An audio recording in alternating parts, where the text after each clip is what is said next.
And we're on the air. All right, ladies and gentlemen, welcome to Metafix's little show called the Meta Lab.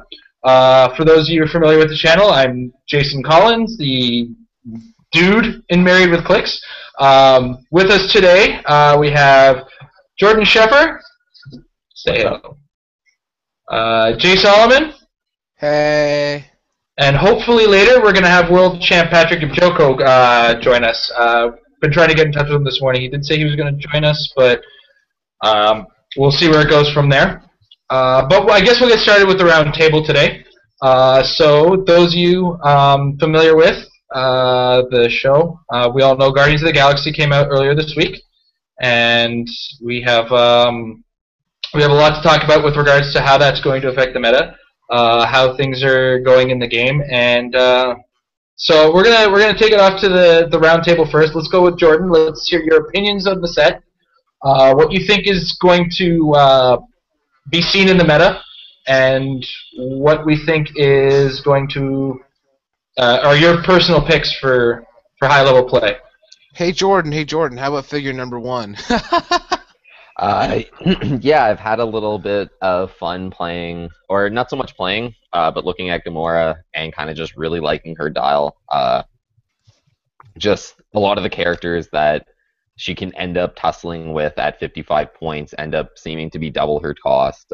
She just seems to be a really tight package for 55 points. The only thing, she's like the opposite end of the spectrum for close combat is like, say, Colleen Wing from Deadpool, who was the flurry. But she's the charge exploit for 11 attack precision, or is it 10? Well, I mean, top dial, she's charge, exploit, reflexes, close combat expert, so... Yeah. I've also had a kind of run-in when I've been looking through the set. I'm in love with Proxima.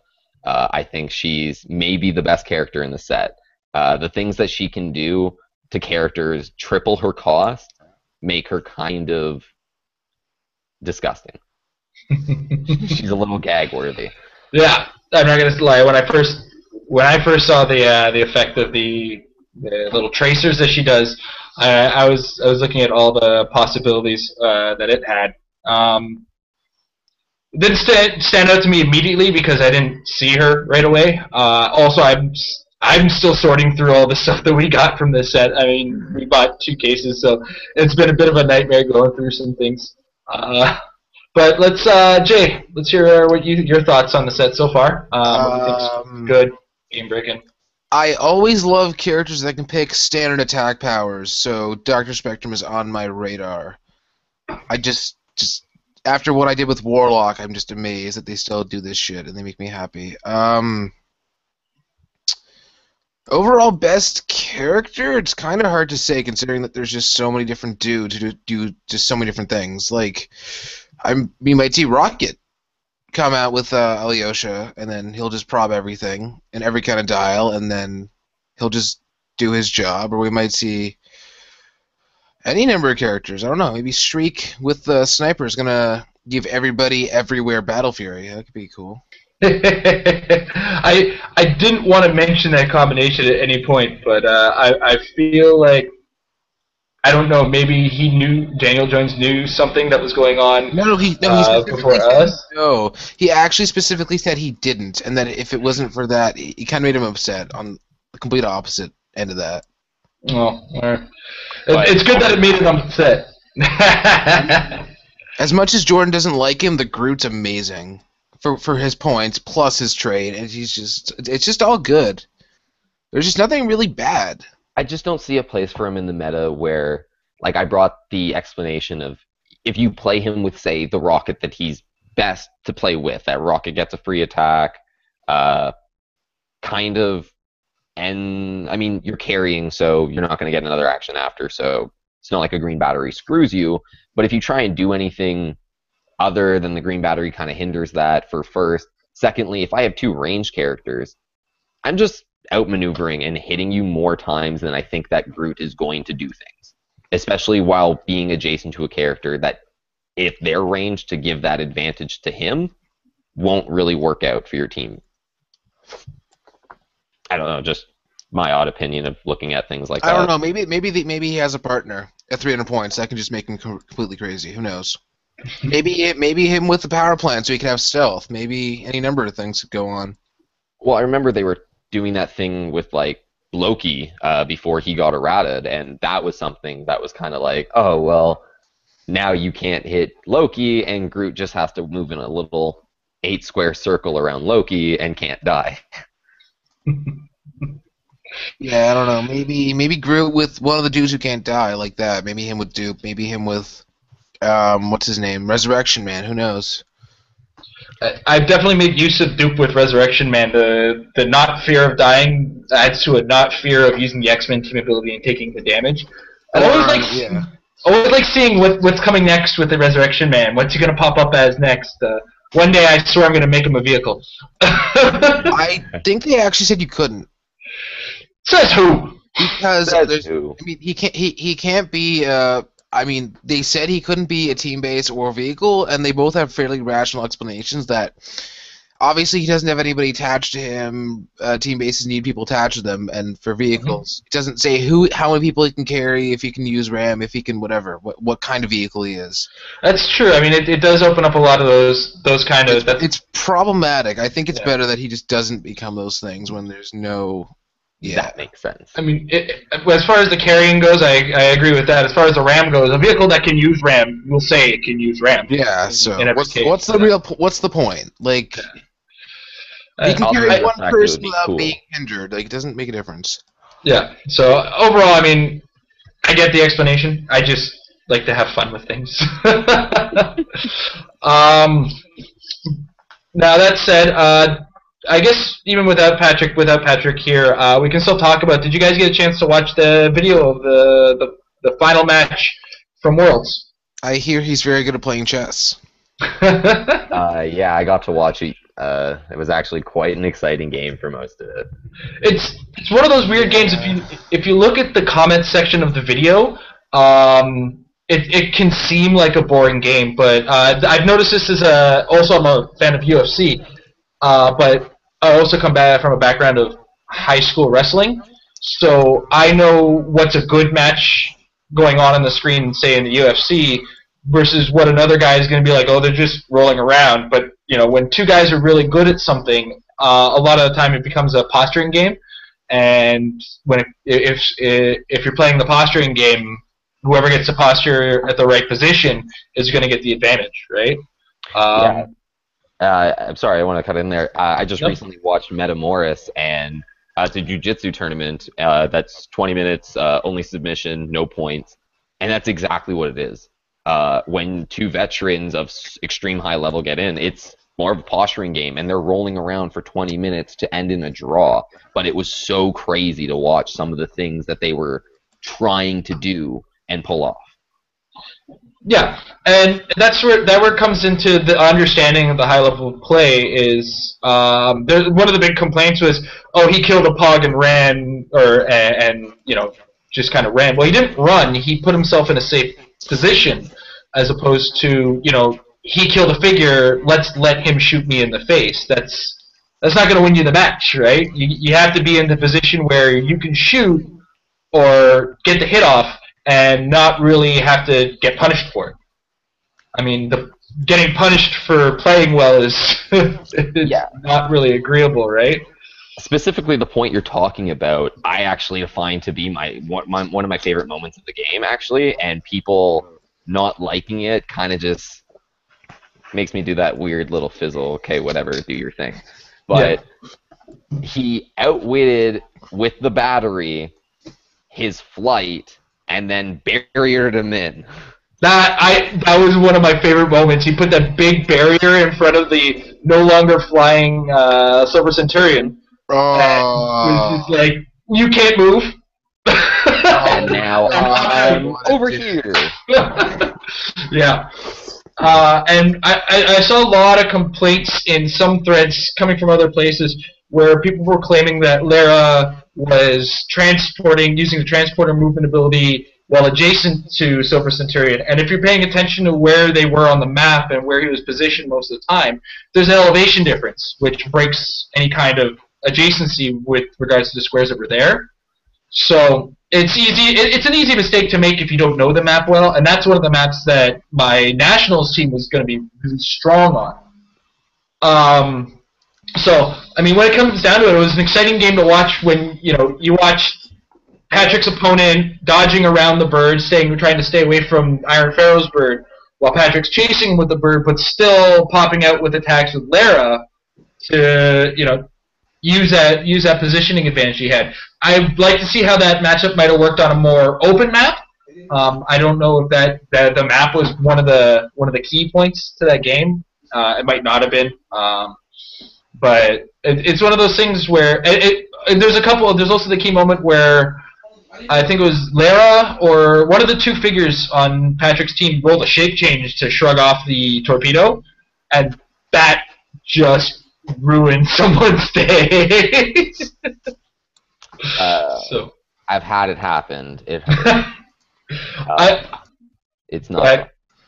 Yeah, I've only recently acquired a Silver Centurion myself, so I haven't really had a chance to play him and see what could go wrong with him. So I'm hoping it doesn't get a chance to happen. He is a figure I have played a lot, though, and he's amazing. Just, I want to put that out there. Torpedo or not, he just does. His dial is pretty much already the best Iron Man on its own. Then the torpedo is just extra. But getting into since we've been talking about Worlds, one of the things I want to maybe bring up with you guys, I would have wanted to bring up with Patrick. It's 1 o'clock in our time and 10 o'clock a.m. on a Sunday in his time. So I mean, this could be the time difference could be a cause for him not being available. He's still celebrating. He's just in a drunken stupor. You know what? I'd still be celebrating if I won Worlds twice in one day. What is? He's making what, Chameleon or something? Yes, he's making Chameleon. Apparently, there's another up-and-coming Spider-Man set. We haven't seen a Chameleon. One? Well, if you've noticed the rotation of the game. Yeah, Web of Spider-Man. Yeah, I guess so. But that's going to be like next year because that Amazing Spider-Man will be retired. Yes, and then we're probably going to see very shortly after that another X-Men set because shortly after that we're going to see Wolverine and the X-Men retire. So if you notice the rotation, there will always be a Spider-Man and an X-Men set in the two most recent sets of Modern. So and probably a Batman set as well. Yeah, I mean there's Batman versus Superman coming out, so that helps DC's advertising, and and then they flip-flop to get rotation of characters, I guess, conveniently into the game. Like, we needed to get all the Guardians into the set. Instead of just throwing them here and there, we'll give them a set and throw a Nihilus and a Thanos so we get these figures back into the game. Yeah, there's a certain number of fan favorites that kind of make their way into the rotation. And I like the way that they're doing that. It actually it keeps that pattern going. There's going to be a certain breed of figure that shows up in some of these types of sets, especially with things like Spider-Man. He's got so many mystical allies in things like Doctor Strange and Madam Web and everything like that. So we'll see a resurgence of magical type characters, which I have a soft spot for in the game, in both the game and in comic books. So, and I'm glad that you brought that up because we can detect something very specific of our next set, Flash. This might be the resurgence of hypersonic speeders or speedsters specifically in the game. Most people would easily notice that they only have super senses as their defense ability. Well, with the introduction of Precision Strike, they kind of get neutered and reduced in points pretty quickly. Yep, absolutely. I mean, look at how well Bullseye has been doing as far as the meta is going. He hasn't been kicked out of it per se. He didn't fare as well in Worlds this year as he did, say, in Canadian Nationals or in Origins before Worlds. But there's also the addition of Wave 2, which gave us Ion, and some of those things have tricks that can help you get around a character like Bullseye. But Precision Strike is there; it's out in the world, and there's something to be concerned about if you're playing a character that relies on super senses. Also, for the short little time that No Man's Land is still going to be, No Man's Land is still going to be legal, the Bat Belt with the Pseudosaurus is going to make those hypersonics characters scary because nobody wants a super strength hypersonicer in their face, right?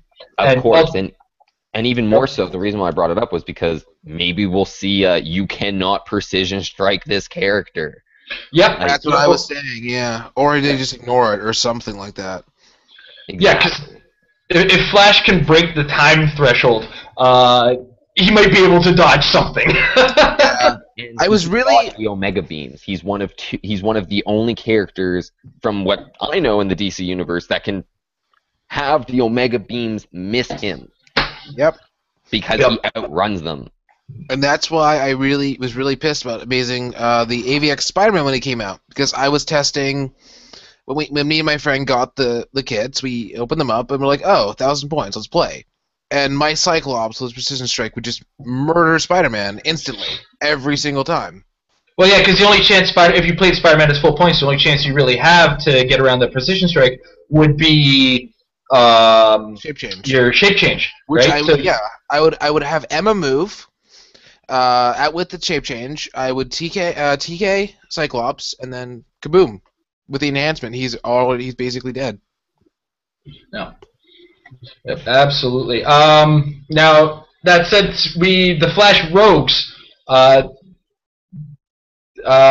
so I just heard from Patrick. So what I want to talk about while I'm helping to get him set up, open the floor up to you guys. I don't know if you guys have had a chance to go to the Worlds level or national level tournaments. But the day 2 is always a single elimination. So I guess what I want to feel to you guys, I've dealt with it and I kind of have my own opinion of it.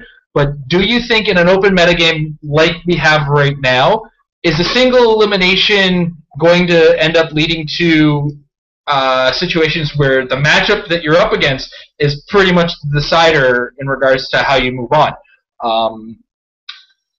I'll bring it up with Patrick when he gets on too, but when I played in Canadian Nationals, I lost to the same guy that booted out Patrick. So, but because Patrick was matched up slightly better than me in different matchups, he had the advantage of, beating guys that better suited his team until he got up against the same guy that I was up against. So let's open up the floor to you guys, and then I'm gonna see if we can help Patrick get on live with us. Perfect. I actually 100% have always thought that single elimination is all about matchup. You need a certain level of pool play, a loser's bracket, winner's bracket, and I've always felt that way ever since I've played video games to somewhat of a competitive level. Single-based tournaments, there are just sometimes, even at the highest level in any sport, there are certain teams that play a certain way. Every game plays a certain way. Every game has different styles. Every style beats different styles better than others.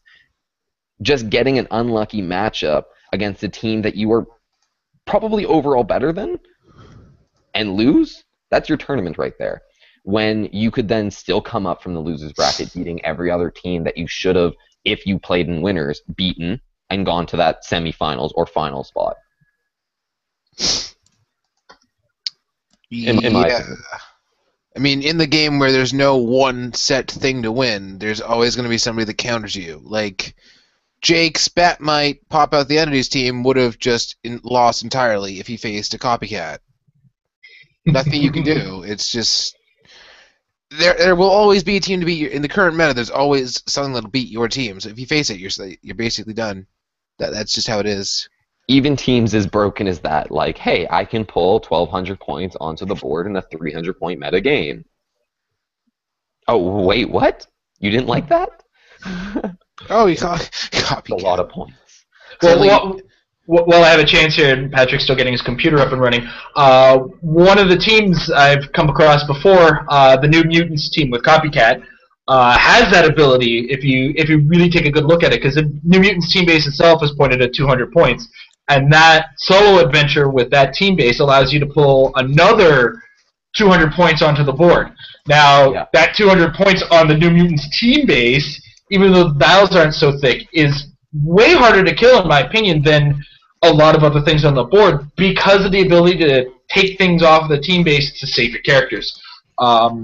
So one of that's always been one of the strategies I've always wanted to make use. I refer to it in another form as the figure factory, where I create figures from right off of the board with other things that are going on. So I mean, it's already happening out there in the game. It's just it's a matter of what's fair in regards to how they do it.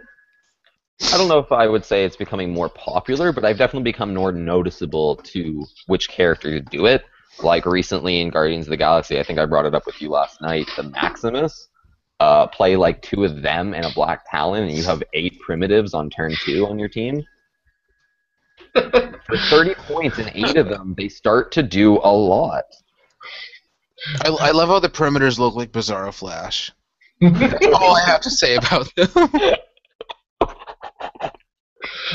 They're so dumb. They're so dumb. One of the things I do like about the flavor of them is their traits, their negative traits in a way. They make them seem legitimately stupid characters in the breadth of the game. Any of your characters can use mind control to mind control them. If anybody tries to mind control them, they get -2 defense. But if somebody outwits them, like one of their powers, they lose all of their powers. So they're just, it's funny. I find them funny flavor wise. As far as the game goes, if you can get the shot off with them, even in a sense of meta, in a world full of power batteries, it's a little tricky because one of the advantages of them is, of course, that free 4 movement that kind of acts like the GCPD ATA. And then charging with them with their 3 damage, and then you get another one in there, and then they're starting to leech the Empower off of them. Yeah. But, There's 2 things I did like about them, though. With the, I guess, addition to the new power batteries, we'll kind of see how that actually affects how people are actually like, well, you know what? I'm playing a tentpole, so screw this green power battery. I'm throwing on the yellow one. Oh, hey, I'm playing a close combat team. Let's play the Indigo Lantern. Like, a lot of these emotional spectrums are, in my opinion, going to maybe push the green battery out of the way, because the constructs and bonuses are the main thing of it, and this emotional spectrum, every addition, like I was explaining to Jay, every resource does something. Like, the power battery does way more than the belt, but costs way more.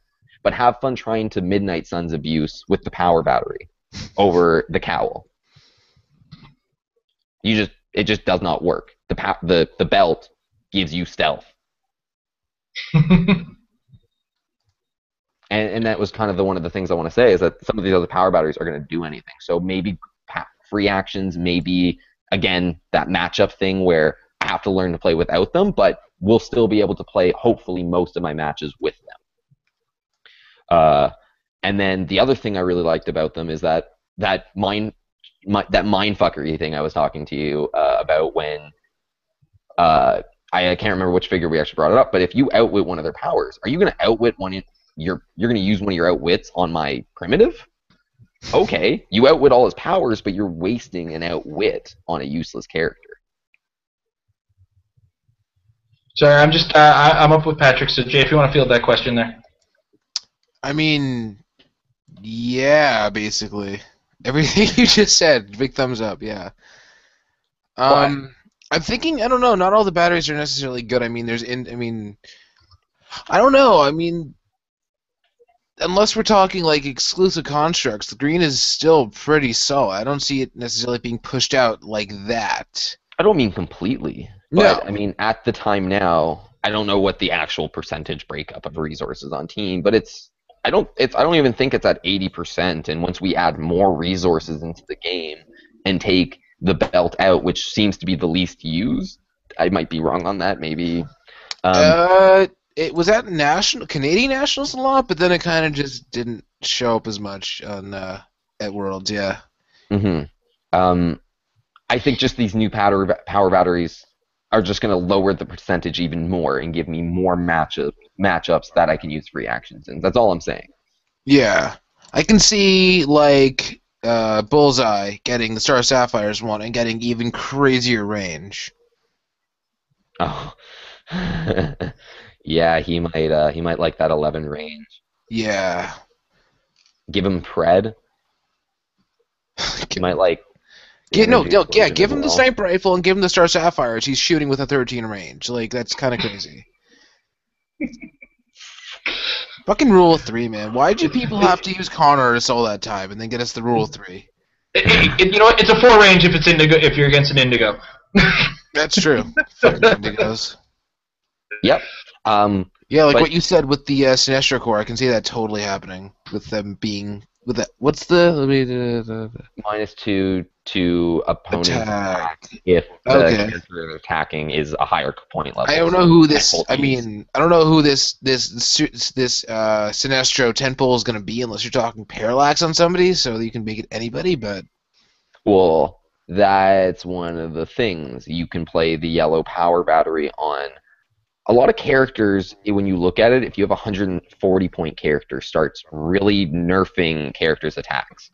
Because who plays higher than 140? Sure, you get the odd Phantom X that can hit you normally, but everyone else, you're winning most of your matchups. And I think Jake said something, when you go into a tournament and can eliminate 80% of your opponent's teams, or your team plays well against 80% of teams in an idea, you're doing well. yeah, And that's one of the things, is sure, with the Indigo Lantern, you still have to worry about Bill, but only certain teams field Bill. Only teams that have the points to field Bill play Bill. Otherwise, you have the advantage against those other teams. I think if you're playing your bullseye with the Indigo versus your opponent's Bill, you're probably going to have just as much range on them as they do you. So you're going to be fine. Generally I've speaking. actually been I would looking love at a few things with the two Bullseye and the Indigo Lantern power battery. It just kind of speaks to me in ways that some Clix just don't. Proxima with Indigo is going to be fun. Proxima with the sniper is going to be fun. Giving her that consistent range that's already higher than her 9 with 3 tokens. But for those that are unaware watching the show, her trait is based on how many tokens she has, and she starts with 3. Her range is times 3 of the amount of tokens she has on her. So she has 3 tokens, times 3 is equal to 9. We'll add a sniper onto her, and she just starts with her 3 bolts for the tokens and her 10 range. So if you end up spitting out one of these tokens on putting it on somebody else's card, and you're giving them that tracer token, her range doesn't reduce down to 6, it's still 10. She still becomes a long game fighting character. I'm definitely thinking right now just about her proselyte. Pick up the super strength. Maybe switch to plasticity when somebody actually does base you, and then you have a sharpshooter anyways, and you can just knock the daylights out of them. Oh my god. Yeah. Proxima Minute's so mean. I was actually really liking playing Predator on her as well, because if you're going to be keeping her with the sniper, you probably throw the sniper on her, throw the Indigo or the Predator. Pink Lantern, Star Sapphire, Lantern, and Predator on her. She's got the energy shield deflection defensively. Offensively, she has the energy explosion with her 3 bolts trait and the penetrating psychic blast. She also has the close combat expert, so she's pretty much generally got a 20 defense at all times, close and range. Can start doing heavy damage out in far range, and with 11 range, you start to really outcurve your opponent's positioning by being able to swing so far. She's so mean. What? I She's refer to her exactly 100 points. Exactly 100 points. Should have kept her. Shouldn't have given her to you. Oh, she's terrible. And you give them to your friends, like, hey, he used that against me. That's no good. I'm sorry, guys. I'm a little silent right now. I am trying to connect with Patrick. We're just having a little difficulty with the Hangouts right now. I swear he's coming. So while we're yapping about some more of what's going on in the game, recently with all when you're building teams, I guess, guys, because there's a lot out there to stop the free actions. Do you consider even including extra free actions in your game, characters like Alyosha Craven, do you feel they're worth it anymore? Do you think they still have a place to be used? So keep it going there. I really like Alyosha, especially with a lot of the animals coming into the game, but you bring up a really good point. I have a hard time sitting there and being like, will this win with green batteries around? I don't know sometimes. Sometimes it gives me the advantage enough because people are putting green batteries, they cost a lot. You're playing, say, Iron Pharaoh, that's 150 points of your build. If you want to play some support, you don't have Bill, and then you're not playing Blind Owl to get it out on first turn. I'm pretty confident maybe I can hit your Iron Pharaoh with my Bill or something like that. And I'll play the Indigo Lantern, and I'll play an Alyosha Craven team because I'll move out 10 free action to move my Loki across the map. I eagerly await somebody winning a major tournament with Alyosha, Dexter, and or somebody else who's awesome with blades, and then Butcher. So you're dealing shitloads of damage. Yeah, I like that. I mean, I think that new Dexter from War of Light. I mean, I know we haven't brought up too much War of Light. We've been keeping with Guardians of the Galaxy because it's the new hotness. But War of Light Wave 2 is still pretty new. It's still the all rage in the trader world right now. But Dexter is that I like her. Sorry. Like him. I don't know why I said her. There's no animals of Kitty. There's no animals with flurry blades that would really work. That kind of except for Wolfsbane, but even then you have to push her. So, dreams one day. All right, well, Patrick is currently installing the plugin to get this going. Oh my god. Computers are awesome, aren't they? Oh yeah.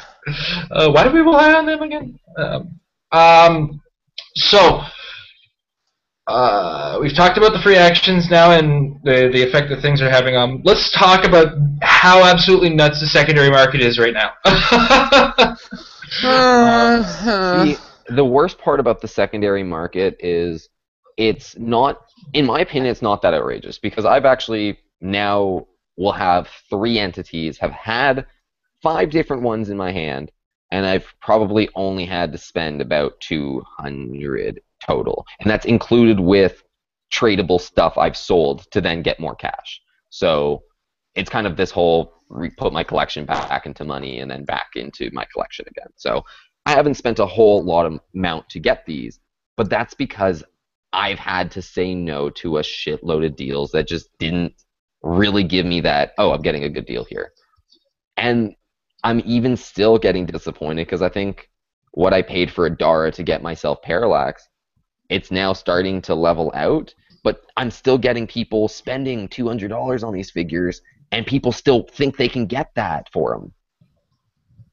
So you enter into a trade with someone, and they're like, oh, yeah, you have this? Well, I want your 3 cons, the entire Guardians of the Galaxy CUR, and, oh, wait, you also have, like, that big championship, like, trophy for hockey in the back? I want that, too.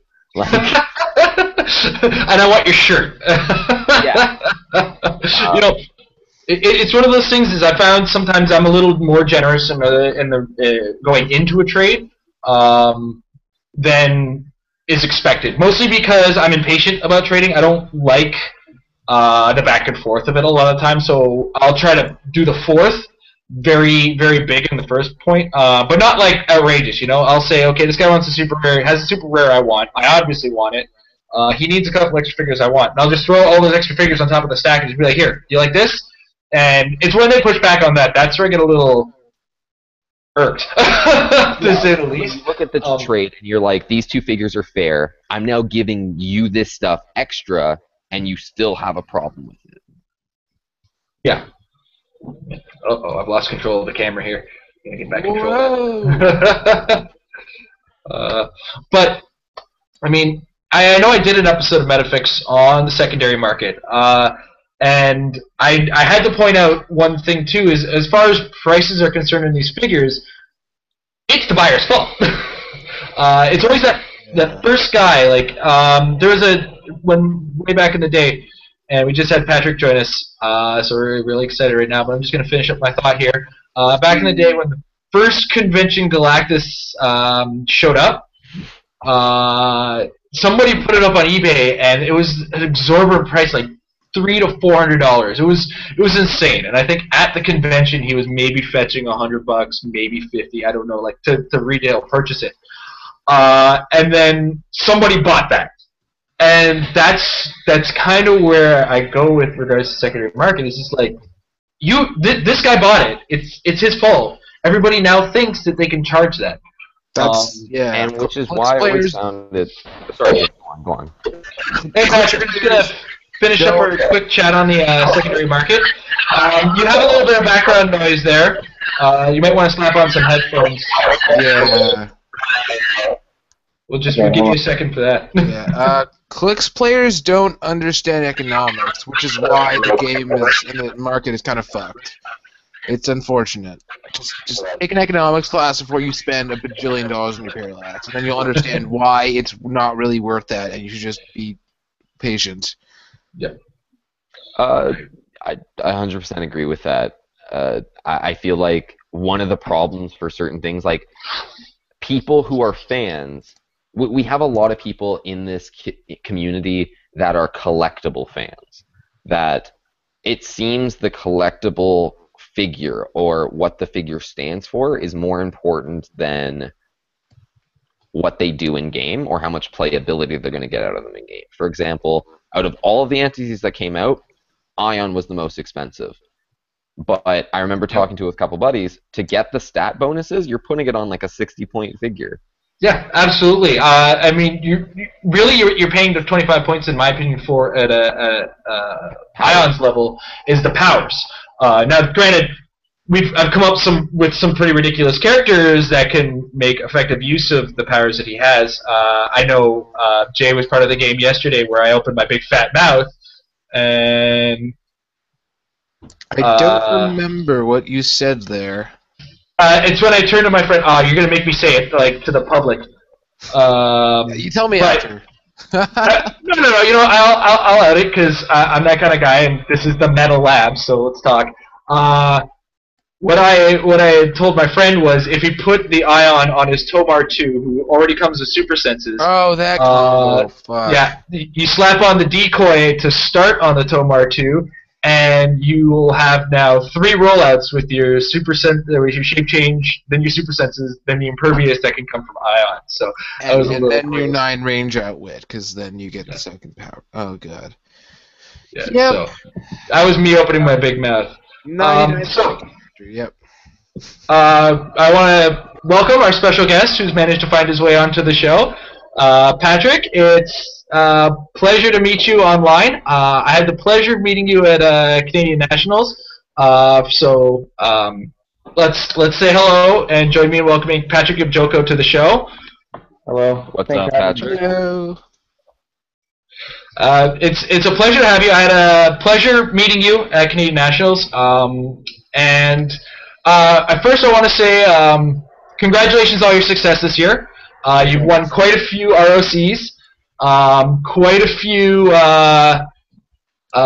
events. You were doing really well in the day 1 tournaments of Canadian Nationals. So congrats on that. I want to give you the open platform here to say I know you've been playing the game for a while. You mentioned it in one of your posts. So what effect has the large number of ROC tournaments and qualifiers that are having this year had on your success going into the world to the worlds and the national level?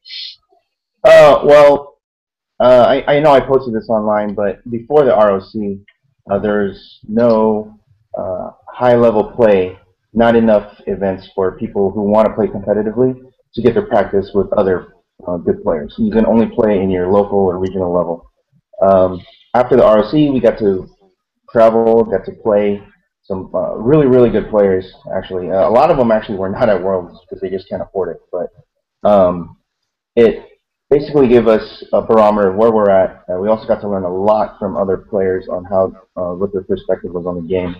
And in our region or in our area or in any area, there might be a certain style, strategy, pieces that people just gravitate to and they like. But when you go to other places, it's going to be different than yours. And then we learned that way. And then the metagame was formed that way. And then basically just prepared me for Worlds. And, we get there and we already have played in a lot of high-level tournaments. And, it basically helped me take my game to the next level, I guess you could say. It's actually awesome to hear. I really wish we had something like the ROC occurring a little bit more often in Canada. I think one of the closest ones that was going to be to, I know mine, Jay's, and Jordan's area was going to be Windsor, which was originally scheduled the same weekend that they held Nationals. I remember that. You had to cancel it, right? Yeah, the guy ended up having to cancel it because apparently a lot of his guys that were going to go to that wanted to go to the Nationals. I mean, I can't blame them, and it's unfortunate that it happened to him. But he has rescheduled to March, so we do have that to look forward to. I mean, a March tournament isn't such a bad thing. We're going into that new 2015 ROC style, so we're going to see how that works out. Let's hear your thoughts on that. I haven't had a chance to read too much into it myself, but my understanding is that they're changing quite a bit about it. This year they did like a seasonal, the first couple months is going to be this style, next couple months is going to be this style, and then the next couple months is this style. Yeah. I don't know are they still following that format? Do you know? There's only 2 formats as opposed to 3. So the first one is just going to be just straight up modern age, just like what we had at Worlds. And the second one's going to be modern age, no tactics, and no piece larger than a peanut base. So, and I think they're including entities on that too. Yeah, I think. Well, I mean, they are figures and don't. So I mean, I would probably not have it. I think what they're trying to do is keep the off-board stuff. Yeah, that's exactly what. To a minimum. Yeah, exactly. They just want to basically make it the how it originally was without all these carded stuff and all these extra things coming in. Yeah, don't get me wrong.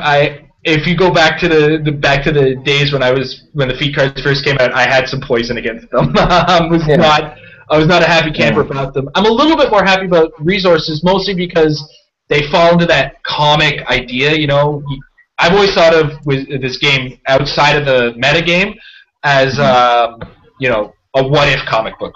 For those of you familiar with it, it's like, here's an alternate reality, right? Yeah. So, I mean, I'd love the idea of what if Bullseye had the Infinity Gauntlet. Yeah, for sure. But I do understand that some people don't like them. Some people play better without them. Some people don't get out to all the tournaments with them. And it creates a different metagame of its own in the sense of the high-level play, right? Yeah, they had actually this was one of the formats earlier in the Rock season, and it was it's just something different. There's like I said, there's people that like resources, people that don't like resources, people that like all the extra stuff, some people that don't. So it kind of I guess you could say it satisfies both crowds, and you'll definitely get a different metagame from both. But in both, Iron Flare is still very good. I saw him and I always wanted him, mostly stylistically. When I first saw him, I was like, hey, that guy with the pharaoh or the bird on his arm is pretty cool. And I've always had a thing for, that whole idea of staying in the starting area and shooting from it with another character, from Doctor Strange back in the day to Phantom X, more modern. Yeah, and Professor X. Yeah, I wasn't. Yeah, look at that. Jordan's got $90 on the screen. It's not a real character either. It's just a cover from a comic. Yeah, and, it's a very beautiful cover, though. Yeah, it is. Yeah, all those covers were very, very nice covers. Yeah. Now, me and Jordan had a chance to watch your game last night on the Glass Cabinet Films. Did you fall asleep? What's that? Did you fall asleep? No. Here's the thing. We love the higher level metagames, so it's one of those things we were talking about earlier. I don't know if you've been watching the stream, but what we had mentioned was higher level players understand posturing and the lower elements of the game. So that was more exciting for us because we saw the second you killed that that pog, you went into I now don't want to eat shit for it with my excuse my language. And your team is better off in a position where your opponent can't reach you, and it's made that way. So you can't be faulted on that. One of our favorite moves was outwitting the flight on the Silver Centurion and barrier aim in the corner. I love that. And thanks. Somebody appreciates it. You know what? When it comes down to it, the high-level play is you're playing to win. You play the best figures to match your thing, to match your team, and you play to your best of your ability with it, right? Right. What we also brought up, and I want to field this question to you. As you get to the higher level, the top 32, if you will, the day twos, it's single elimination, and in that realm, you run to especially in the current wide open metagame where no two teams are really alike. It could come down to a matchup being just bad for you, and the stacking of it. Oh, for sure. What do you think that needs to change, or do you think it's just a matter of is it the way it's got to go? Well, I mean, you play like the qualifying rounds, the Swiss rounds against. So even if you lose, you still play against different teams. So you do get to a good sample of what you're going to be playing against. When you get into the single elimination, it definitely does matter the matchups. All I can say is let's say my team loses to one type of team that I just can't beat. But if that's a very small portion of the tournament, I have to take that chance. If, let's say, out of the 200 people, only like 5 people are playing it, the chances of me running into it in the single elimination are really low. So I have to go with that percentage. Now, if they make it and I run into it, then I just lose. And but if my team beats, let's say, the majority of what I expect, then that's a good chance, because that means I expect to see those types of teams, and if I can handle them, then I have a good chance. Now, if I run into that one where I can't beat it or it's a really hard time, then that's the chance I have to take. Just like these dice. I got to roll a 7. I got to roll a 6. I got to take a chance. Stuff like that. Absolutely. And I also kind of want to forethought this with I placed 18th in the Canadian Nationals and you placed 6th, and we both lost to the same guy. My team could not handle a weaponer build. I couldn't handle a weaponer with night vision goggles. I beat the weaponer on day 1. And I was like, okay, so I'm going to have a tough matchup with this guy, so I got to be ready for it. And I played it. I played it as hard as I could. And I'm so glad the guy didn't go for a time stall at the end of the game, because on that one.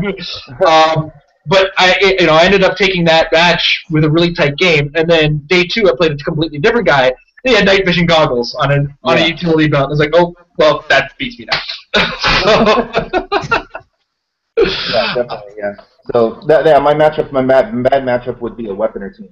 I didn't see one all weekend. I can still handle. I mean, I don't just automatically lose, but at least I can. It's very, very hard for me to beat a weaponer that hits you for like 7. So. So Jay Solomon was very invested in a game that you had to play in the Worlds, personally, because he's a big fan of Adam Bernstein's, the Nationals winner, who you apparently came down to a matchup. Well, Jay, how would you field the question, and we'll go from there. I heard it was it went to time, and I personally prefer Phantom X to Iron Pharaoh. Is basically my deal. Yeah. So now I don't think there was a video of the game, and like we'd heard about it. So how would you tell us about what went down in that game? So are you talking about the first one, right? Because I played him twice. The first one. We'll talk about the second one when we start talking about the team. Okay. I don't know if Jay had heard about this one, but so go ahead and talk about the first one. The first game, it was basically a positioning match. He picked the Teen Titans, the one with the lava in the orange squares. So we basically circled around each other, taking little pot shots here and there. He actually put the disintegration beam on on his Phantomex, and he would use probability control to try to get that 10.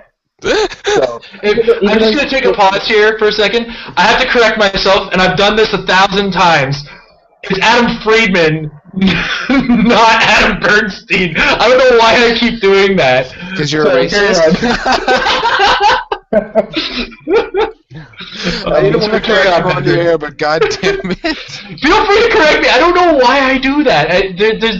Carry on, sorry. I actually know Adam Bernstein. He used to play Versus. Anyway.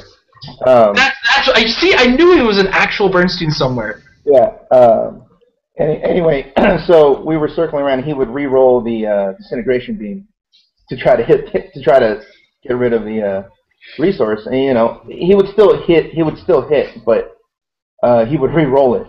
So that's what he was doing. But basically, it came down to he hit Lyra for a couple, and I think hit Pharaoh once.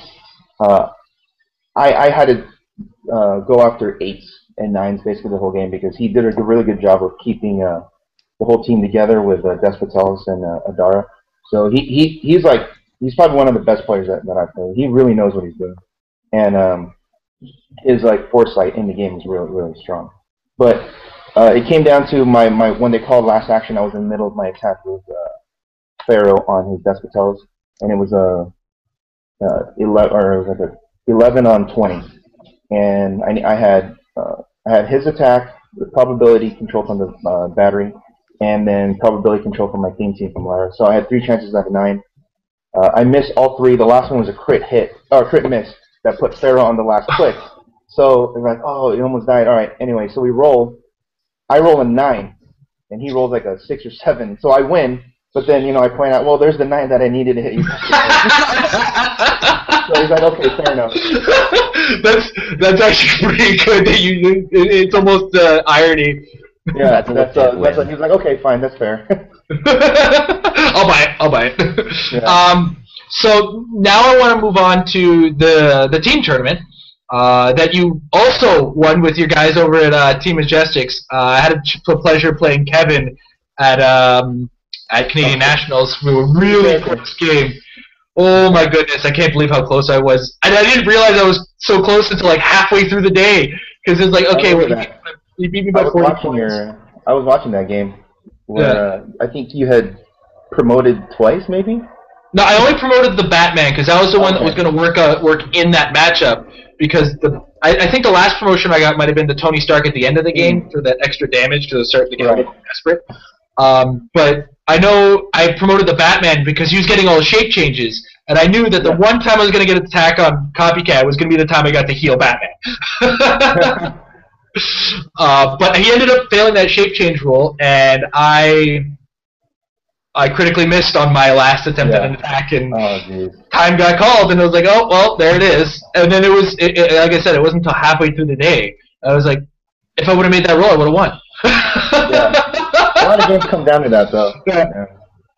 But that said, I'm done blowing smoke up my own butt. You, Kevin, and I haven't met your third teammate there. Justino. You guys managed to win Team Worlds. So what did you think of that format? Did you enjoy it? And to our viewers who might not be familiar with this new format, explain to them how it went. First of all, that format was amazing. I think everyone had a good time. It really helped that we were using Guardians of the Galaxy boosters. And it just came out that week. So the format for the qualifying were 6 sealed boosters of Guardians of the Galaxy, and then you build 3 teams out of that whole pool of 300-point teams. And then you're assigned A, B, C. You play an opposing player's A, and then B will play B, and then C will play C. And then basically it comes down to which team wins 2 out of 3. 2 out of 3 games first, and then tiebreakers are your overall points and stuff like that. So that was actually really, really fun. I think the set came out on Wednesday. Yeah, it came out that Wednesday. Yeah, and then we played Thursday morning. So we're like, okay, we have no idea. So we pulled Tyrant, and Kevin's like, oh, we don't want to think about this. Just play Tyrant. He plays Tyrant. I play Gore the Butcher because I think he's good, and we gave like the actual good team to Justin, to Justino, and we ended up going. All of us went 2-2, but because we won at the right times, we ended up 3-1. And, yeah, I can see how that can go down. Yeah. Yeah. So. Where the God butcher play. Terrible. I mean, the two games that I won, one was against another Gore. Yeah, so one of us had to lose. Yeah, one of us had to lose. And but my two losses were, it was just so fast that because such a big target doesn't have range. I didn't have TK. I was just sitting there. Anyway, so we figured out throughout the day, like, oh, you know what the good pieces were. So we were the bottom of the 3-1s, and so we had to play the next qualifying, and then we had a better idea of what to play, and like we had two Starhawks, and we didn't even look at them. And then so the next day we played the Starhawks, and we ended up going 4-0, and we qualified for Team Worlds. And then the Team Worlds the constructed portion was 300 points. But it was Highlander, or basically it was Highlander among your team. So you can only play one game element. You can't play a game element more than once all across your team. Right. So now, could you repeat a figure on the same team? Yes, you could. Okay. So like Justino played 2 Shatterstars, but we couldn't play Shatterstars. Okay. Same with the resources and entity. Okay, can I go for the long shot? I'm going to guess Kevin's team. New Mutants, Copycat, Utility Belt. He plays it so well, I can't fault him on it. He did such a good job with it. Yeah, he was just, when we were thinking about the teams, he was like, I don't even know what to play, and I don't know what else to play. I don't know how to play anything else, really, so he's just stuck with it. And I was like, okay. And, you get the belt, so we have to play, I play the Power Battery and just, play the Phoenix Force. So. Cool. Now, would you say anybody on your team stuck out as was like the one that made your team sweat, like kept losing, or? No, I mean, Kevin and I went 5-0 in the team. Justin went 2-3, but the game, like Kevin's game. He had one of his wins though was a roll off. Oh. So if that one went the other way, Justin's win would have helped us out. So. Oh, okay. So. You know what I mean? So like that actually mattered. Yeah. Yeah. It just happened that Kevin won the roll off in his game because I think he was playing against Absorbing Man, and the team that doesn't die. So just wants to roll off. Now I heard you played against Adam Friedman again in this tournament. Yes, we played in the top 4, I think. Or no, we played in the finals. Did we play in the finals? I don't even remember anymore. Yeah, we played them in the finals, and this time he told me he's like, oh, I got a better strategy this time. He picks the War of Light map. That's the indoor map that has a bunch of blocking and those orange squares that do damage to you if you have action tokens. Okay. I think it's from the Sinestro Core of Star Trek. Yeah. So he picks that, and it's pretty good because my Falcon can't shoot through the blocking. But what also I realized was, since there's a lot of blocking and it's indoor, Eva can't go in a straight line. Eva has to go around has to go in a really long path. So I was just counting that out as I was moving my Falcon token, so I can try to track him down. And I ended up I think he got one shot off, and he hit, but then he re-rolled with the disintegration beam and he missed. He really wanted the disintegration beam. Yeah, that's what he's thinking about it, and he says, you know what? We're in the. He said something like, we're in the finals, or we're you got to go big. So he's just like, I'm going to use my prob, and then he re-rolled it, and he misses. But then I ended up, I would just KO his Eva just to stop him from shooting the next turn.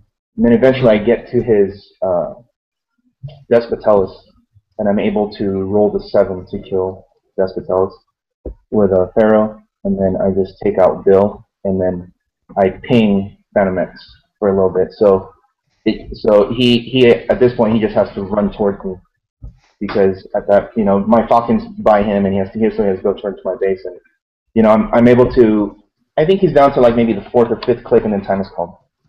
But I mean, I think I have a few more turns because I have 2 attackers coming on him. So this time you get to put the button on it, though. Yeah, he did say that because his I think he said he lost 3 times that weekend with that team, and all 3 of them were roll-offs. So he told me that was the first legit loss he had. Well, there's that. Now, we've heard it's been out that you're making Chameleon for your personal figure. Is that a favorite villain of yours from Spider-Man, or? Well, I like Spider-Man. Spider-Man stuff ever since actually my first comic I read was Web of Spider-Man number 60, where there was a Goliath on there. But I also watched the animated series when I was growing up, and I love that show. And Chameleon was on there, and on the show they made him a little bit, I think. I mean, because they just made him have like this. You just press a button, he could be the belt or something. Yeah, right? yeah. So I mean that's really cool, and he isn't really that big in the comics, although he is like in an issue you're like, oh, that's actually the Chameleon, because he's been in disguise the whole time. They do that every now and then. Yeah. But the last Chameleon was terrible. So yeah, because I also like the spy espionage stuff. So I was I wanted to look at Shield and Hydra and stuff, but then all that stuff just came out. So and I actually wanted to make my original one that I've been wanting to make for like 4 years was Mr. Majestic, because that's my favorite comic book character, and that's what the store's name is based off of. But they just made him this year, and I was like, well, then okay, I'm not going to do that. So I looked at the Spider-Man villains, and I was like, oh, Chameleon's is the spy guy there. So, and I want we've only had 1 Chameleon. And like I say, it was terrible. So, hopefully this one will be a little bit better. I think it'll be what I have in mind. I think will be really fun for the casual players and competitive too.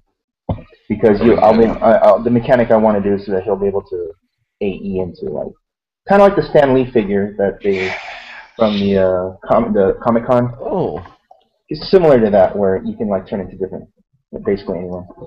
The point limit, I guess. So you have like the copycat can do. I would probably do like a copycat, and then also can just have any keyword, and then you have that, and you just have every exactly possible mechanic. That's what it is. Yeah, he can just pretend to be anybody. Yeah, that's so it. are we going to be seeing a Patrick on this sculpt?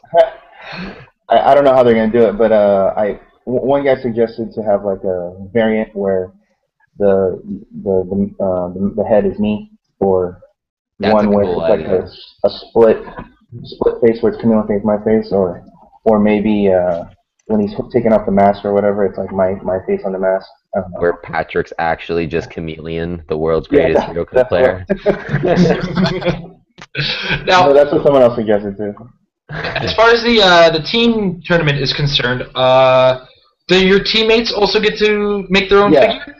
So so Kevin, since he got the highest, he had the best record, best score, so he actually gets to pick what it is.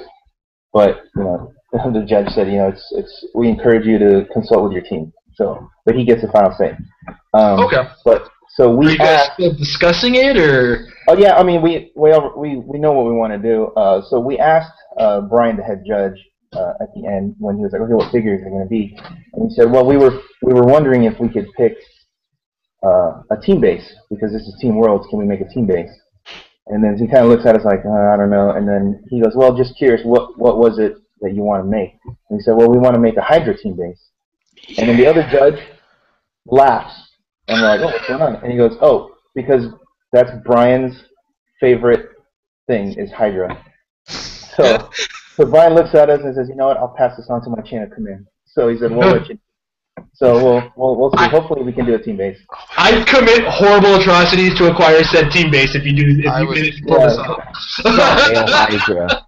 Yeah, we use the Team World. Why can't we make a team base? And I'm like, oh yeah, that makes sense. Let me ask. Maybe you're gonna start a trend. Yeah, I mean, I remember they mentioned a while ago that they were gonna stop making team bases, but then they came out with the AVX team bases and then the zombies team base. So Yeah. obviously they're not Spider-Man stopping. Friends Oh, fun. Yeah, exactly. Base. Yeah. So, But I find it weird that Spider-Man and his Amazing Friends team base is taking so long to get out in the world because it's pegged with the Wolverine and the X-Men set, so now it's already missed one of the worlds that it's supposed to be in. yeah. And then, or at least be allowed to show up in. I mean, I usually base Modern Age on each world is gonna pass, and then once it's gone through 2 worlds, it's probably gone. So it's gonna get one chance to show up anywhere. And Which it is was a team base that didn't even get to come out and play before team bases were nerfed. Exactly. So I wonder if anybody's seen it and seen if the card still has the old team base rules on them. They're really gonna get on top of fixing that, because even the zombie team base I noticed had the old team base rules. It's like, when are they gonna fix this on the card? Are they really giving up on them? People are actually asking about that. It's actually causing confusion. It's amazing. So wait, the zombie team base goes back to old rules? I don't know. No. You're kidding, but people are actually asking that. It's actually kind of sad. Yeah. Yeah. And also, I noticed that on their units, they moved the Spider-Man team base and everything on it to the WizKids set. So I guess it's not going to retire in a year. Oh, so if it's no longer tagged as Wolverine and the X-Men, then it's actually tagged as WizKids set. It's never going to retire.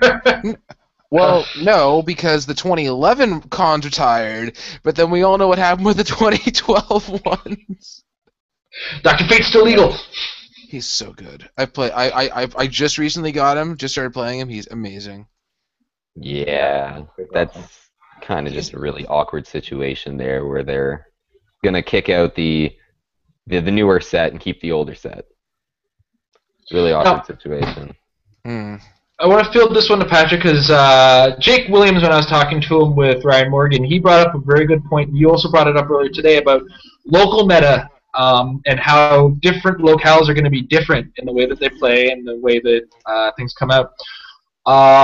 In all the different meta locales that you've played in, because you've traveled an awful lot this year, which has really improved your game, as you said, which one had the strangest, which one had the best, and which one had the easiest metagame to get through?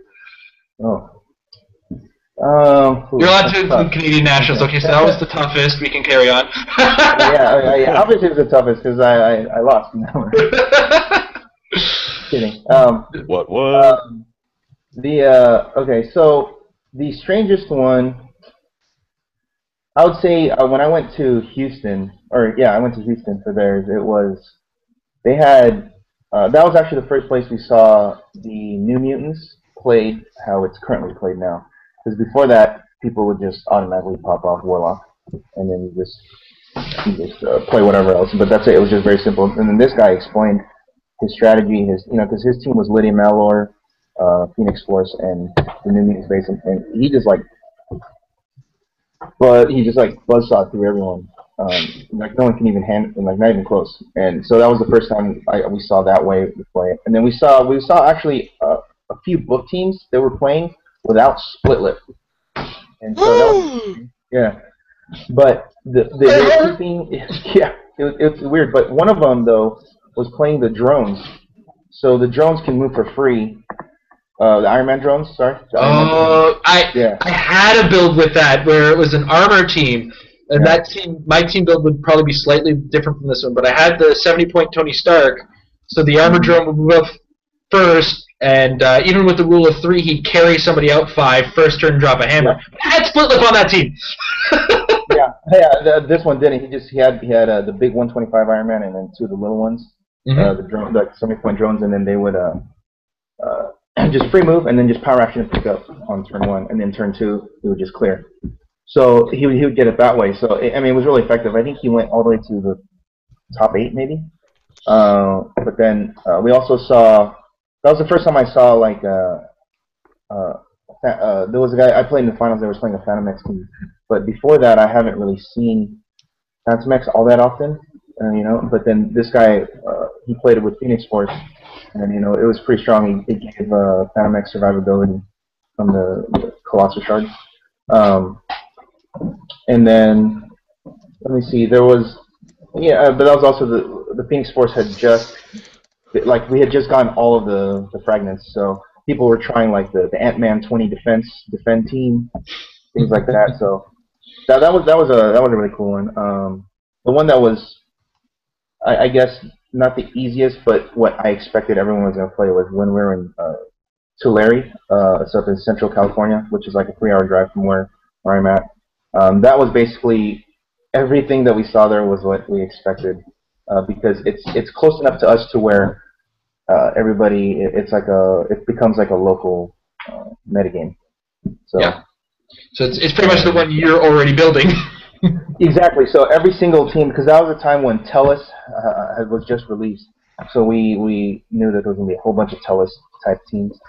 And then we also, and Highfather was just out, so we expected a bunch of Highfather teams, and then some Pharaoh teams, and then those were, so out of like the, I don't know how many people were there, maybe 25, 30. It was just one of those 3 styles. Yeah. Just smattering of little things here and there, but it was basically that. And you can be honest about toughest metagame. I mean, even if it is in Canada, we'll accept it. Well, for sure Canada, because I did not see the Weaponer coming a mile. I did not think that thing was good at all, like in the 300. Not even that guy's build. We have to both admit that guy's build came out of nowhere. Yeah, when I gotta blame Patricia Lamb for this, because the guy played Adara and something else on the first day, and then he lost to Patricia, and she told him, you know, your problem was you can't see me. You need to play Bill on that team. So the next day he plays Bill, and he goes all the way to the top 4, and he smokes me when we play. Yeah, I killed Bill because I know Bill is a problem for my team as well. Yeah. But I was able to reach him. But the other problem is that put me in reach of his Weaponer, and yeah. He picked the right powers against my team when it came down to my team at Nationals. Was relying a little bit too much on being close to one another, and is, you know, when you can choose Energy Explosion with a 2-targeting Weaponer, that hurts. Yeah, and also there was a lot of Pharaoh teams, and that's really tough if it's Pharaoh and Pharaoh, because then the positioning and whoever gets to go first actually gets the advantage, because you get to attack first with a Falcon. Yeah. So you're gonna have to like move out of the way. So there was a lot of that, and I played a couple of different Pharaoh teams. One of them was like exact same team, and you know, it just came down to him moving 1 square off, and I was able to single target pulse it. So. I was actually disappointed I never got a chance to play any Pharaoh teams on Canadian Nationals, because I was pretty sure my team was overwhelming enough for the Pharaoh, but I never really got to prove it. Yeah, too many guys that go in. I saw your team. That's right. I was thinking, who's the primary target? Because they're like all the same. Just too many targets. That was the point. It's like nobody on my team was 100% useless. I think the most useless figure on my team would have been Splitlet. Yeah. No, the bystander. No, even the bystander was dropping hammers for me. So, you know, it was a different. I wanted a different approach, and I did what I did with it, and I was happy with it. So. Yeah, I mean, you can also handle a copycat, because whoever they take is like it's basically a downgrade for them. Yep, exactly. I gained 30-odd points on my team, and because I was playing a Book of Skulls, I get Angrier's Hammer, and I can drop Copycat whenever I'm not whenever you want it. Yeah, I noticed that too. I was like, oh, that's good. Did Kevin take anyone? Oh, he didn't take anyone with Copycat. Kevin was my team, said I don't want to take anybody. Yeah, exactly. That's. But I mean, I think what he did was he looked at my team at face value, and then my team at face value was you know, it was very low points. I mean, I think the highest point figure on my team was a tie between Captain America and Batman at 63. Yeah, 63. I remember that. Yeah. And then like I doubled their value by adding hammers to them, because the biggest problem with all those characters is their absence of the right move and attack abilities. So I now give it to them and fill in this void that they had. Yeah. So I played the crap out of that team too. I built it on a joke. Like, I wonder if adding the protocols to the promotion ability works. And then I would consistently beat the guys I was testing with. And then I turned to Amber. I said, okay, here's the meta teams. Play them. And let's see how they do. Yeah. And I think during that time we almost divorced twice. One of the things that Amber isn't as comfortable playing in the hyper metagame as like you guys like you or myself, and she was having a hard time with my team actually managing to beat these other teams. And I you know what it is nobody expects a giant Batman. It's like great thoughts I about Batman. What? That's frightening as shit, Jay. I'm scared now. Yeah. But also when I tested against New Mutants and Copycat, though, I was giving Amber advice on things that Kevin didn't do, and he kind of caught me off guard with a lot of things he did, and I had to react fast against him. He was like, wait, hold on, he's doing things I wasn't ready for. Time out. So, but I want to say thank you very much for joining us. We're gonna be cutting out now. This has been our first episode of the Metal Lab, so thank you, Jay and Jordan, for joining me and helping me make this what it was. I think we actually lost Jordan. I see him. I see him staying very still. I just realized. He's a statue now. He's doing a very good impression of a statue. That's his world's figure. Himself as a statue. There it is. Yeah, he just built his fig. Thank you very much, Patrick, for joining us. It's been a pleasure. It's been a pleasure talking to you. I want to take a chance to remind everybody that Patrick does run a store out in California. How about you tell the fans a little bit about it? It's called Majestics CCG. It's Comics, Collectibles, and Games. It's in Costa Mesa, California. We're about a mile or two from the beach, and we do have a very big emphasis on Heroclix. So we have a very large singles selection. We have most boosters from every modern set that's been out, and we really try to cultivate the community there. And our weekly tournaments are filled with new players like every day. So if you guys ever make it out to Costa Mesa, we have a league on Mondays, and we have tournaments on Wednesdays, and we have the storyline events on Saturdays. Just come on by, and we have quite a few players who are eager to learn a lot about the game. As you know, because it's getting a lot more complicated with each new element. Yeah. And I also want to add that I noticed I visited the store's website, and I noticed you had an eBay web store. So now I'm going to put it on you to fill that some more, because we have a lot of fans in the Toronto area near us. We also have a lot of fans that are way out there. And now we're going to put pressure on you to fill up that eBay store so we can all buy from you. Yeah, we always add new things to it. It's called Majestic Collectibles, so it's one word: MAJESTICOLLECTIBLES. If you just search anything Heroclix, we have it. It's going to be somewhat towards the top because we are a power seller. So, and we have close to 1,000 different Heroclix items, and it should get there soon because putting new stuff up all the time. And currently, right now, we have the Lantern construct. So, if anybody wants to take a look at those. I might have to take a look. We don't get caught in your store up here in Canada, so. Oh, really? Yeah, it's unfortunate. We're really hoping it makes its way back up here at some point, but we just got our nationals, so baby steps for Canada. We got our chance to buy our con exclusives that aren't on eBay.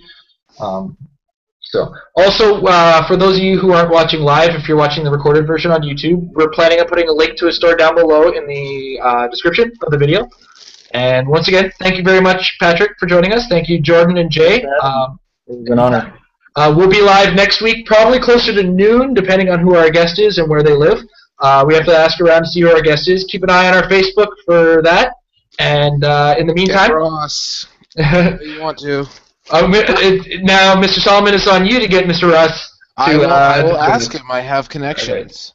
And we'll see what we can do. Patrick, we hope to have you on the show again, maybe once we run out of other Heroclix celebrities.